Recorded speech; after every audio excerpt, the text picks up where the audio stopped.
يا جماعه عاملين ايه؟ يا رب تكونوا بخير وان شاء الله تكونوا بصحه وسلامه. وحشتوني جدا جدا جدا. مرة تشوفوني بسرعه اشتركوا في قناه عائله فايده واحمد واعملوا لي لايك وفعلوا زر الجرس عشان خاطر تتاكدوا ان اي حاجه تنزل مني توصل لكم على طول.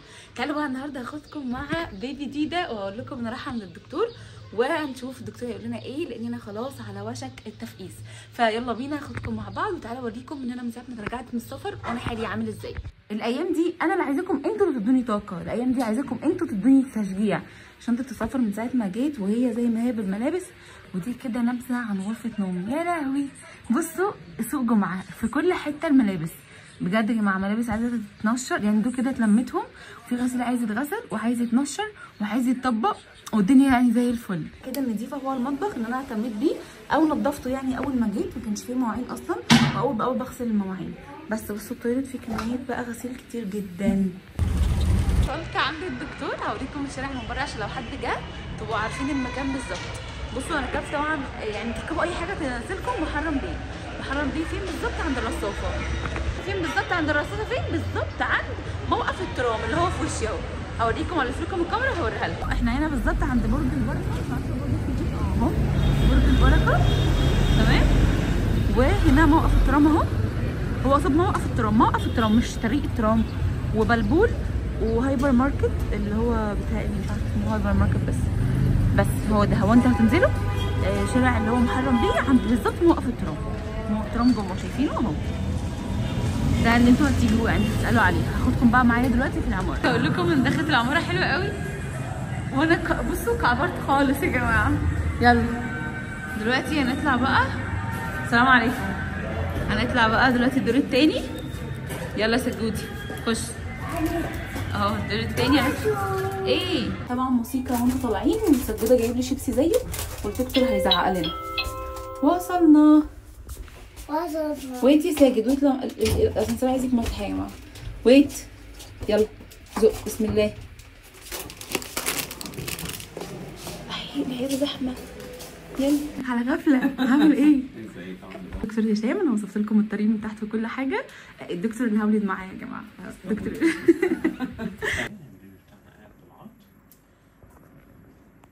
انا مش شايفه نفسي عشان مش قادره استحمل الوجع.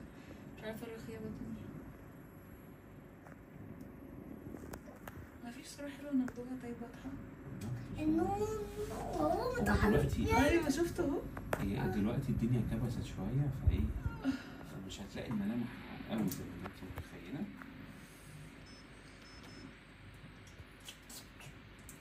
تمام. احنا ده تجويف العين، هنا دي المناخير وهنا دي الخدود، هنا هو ده البق بتاعنا. دي ايد، دي الايد اليمين اهيت، ودي الايد، دي الايد الشمال. تمام. باين في شعر ولا مش باين؟ حاضر هجيب في الشعر. مفيش؟ هجيب في الشعر. بص يا فندم شايفه الشوك دوت؟ اه ده يعتبر الشعر. ها ده شعر خفيف. دي سجودة كان نازل كده خفيف خالص. شعرنا خفيف شويه. سجودة كان نازل زي البطة. لا هنا هو المخ الصبي. المخ دوت قد المخ. دي البابا. هنا هو ده مثلثين الصامس بس والبطانس. مفيش ميه او حاجه وحشه خد خلاص كده خلاص. المخ بعد الشر. هنا هو ده يا بابا ده خالص شايف.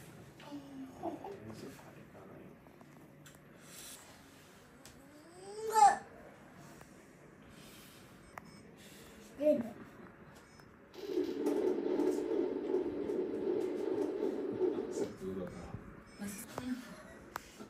انا عملت كده ميمي تحركت النوم. بص هنا هتلاقيه بيتحرك.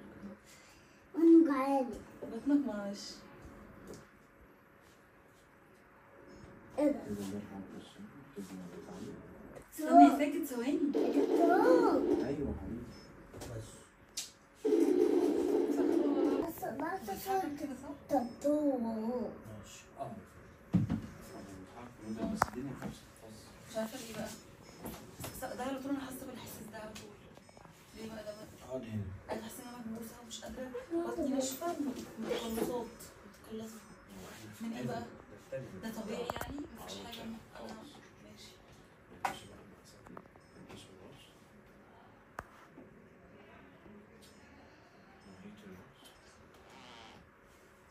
بطاطا مصري 2000.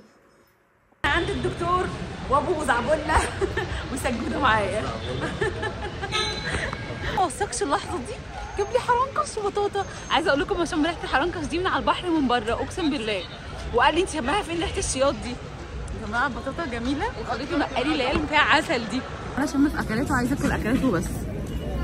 حرنكش وبطاطا سخنه، سجوده هيتجنن وياكل منها. نونو ما فيهوش شعر، النونو ما فيهوش شعر. هجيب لكم حاجه زي بطه قلعه كده ونتزحلق عليها سوا فيهاش شعر. بقول للدكتور انا الدكتور ممكن تشوف لي النونو فيه شعر ولا لا؟ والله انا بساله قلت يمكن هيقول لي ايه ازاي هشوف يعني عشان سونار يعني عادي اكيد دي مش 4 دي ولا اللي اسمها 4 جي دي. استنى يا ابني بقى يا ابني انت والزمن عليا اهو. حاضر اعمل لك والله العظيم. هل شايفه المكشوشه اللي فوق دي طلع لي هيدا كده؟ عارفين القلم لما بتيجي ترسمه كده حاجه واقفه رسمه الشعر الواقف كده. سجوده كان نازل اقرع بس كان نازل فيه شعر بسيط. المهم انا جيت البيت اهو ماشي، اوضه النوم تضرب تقلب شقلوطه فقلوطه عندي كله فوق بعضه. فاشوف انا هعمل معاكم ايه تاني. جبت انا هشارككم اليوم فيديو بقى 5 دقايق، الفيديو 10 دقايق، الفيديو دقيقتين. اتفرجوا عليا يا جماعه، حطوا لي لايك وشجعوني. وبكره ان شاء الله هقوم بدري اروق معاكم بقى، اعمل معاكم روتين حلو. اتفقنا؟ عندي لحمه ورحت اشتكيت عند جزاره الاخلاص من اللحمه. تمام؟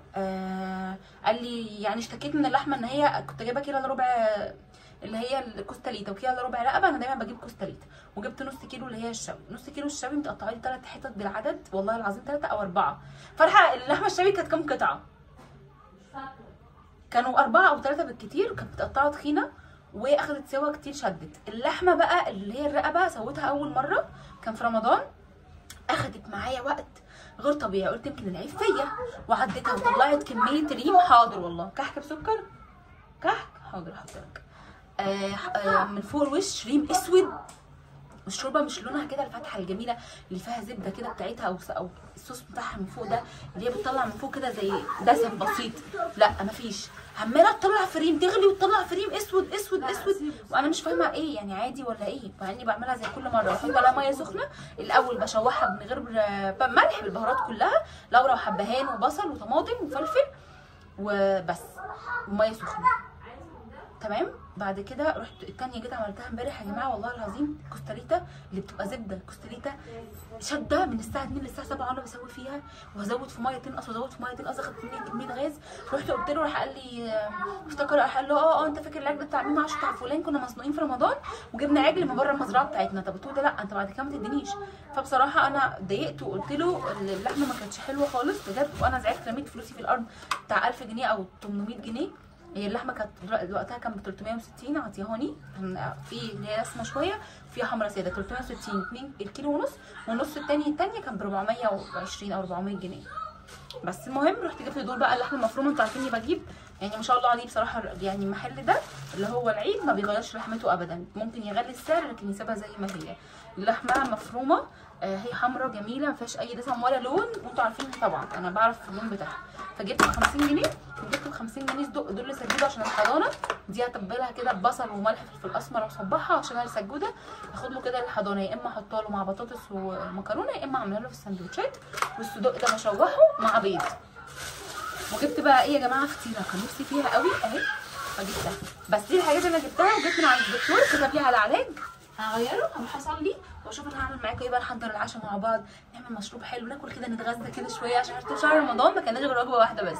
يلا بينا بقى دلوقتي نحضر العشاء. وقررت اعمل اعاده تدوير للحمه عشان انا مش حسيت طعمها كويس، وفي نفس الوقت مش هينفع تترمي يا جماعه عشان حرام. فهعملها كده ايه فكيره كده بسيطه. دي شكل اللحمه يا جماعه اللي اخدت معايا سوا 3/4 اليوم كله. هطلع اللحمه كلها هنا وهنسلها بايدي، وبعدين هحط على النار كده حته زبده وهكرمل فيها حته بصله وهنزل عليها واحط طماطم واخليها كده تبقى جوسي اكتر، وابتدي ان انا احشيها واحط عليها جبنه تركي جبنه موتزاريلا وزيتون، واعملها في العيش اللي هو زي بتاع السول دوت. شكرا.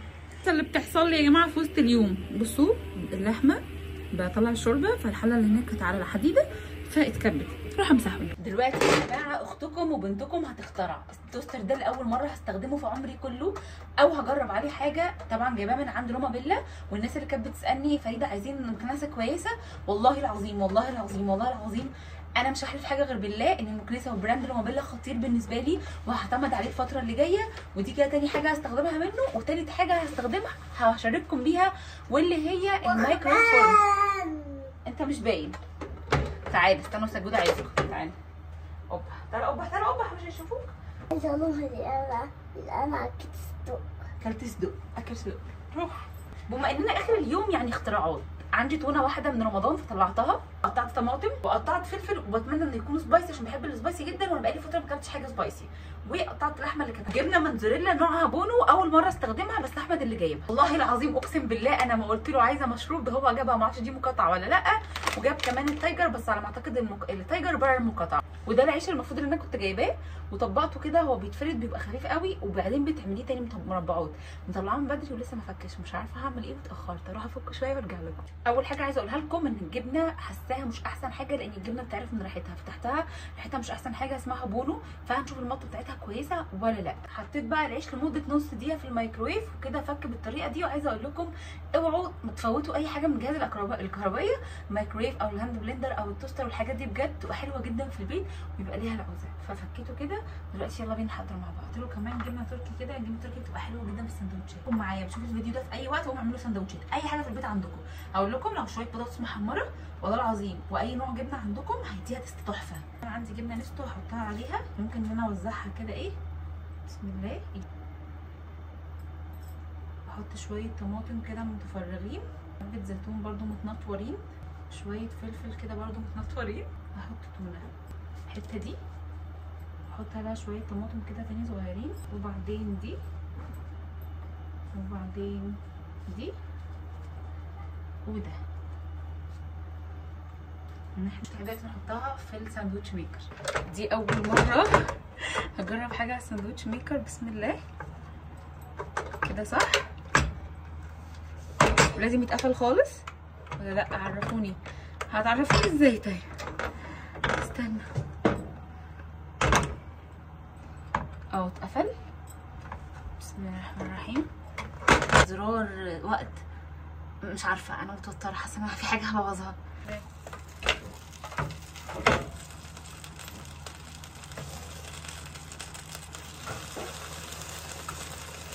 يعني اعمل ايه دلوقتي؟ اقلبه ولا ايه يا جماعه؟ فهموني اكتر. ماشي كده.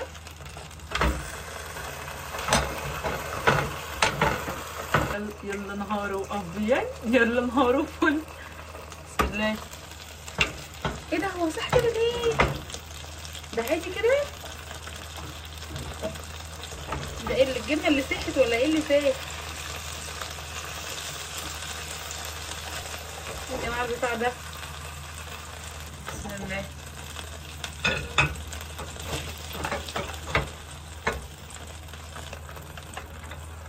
بصوا شطاره البت دي، ده الاكل طعمه حلو قوي والتوستر طالع تحفه.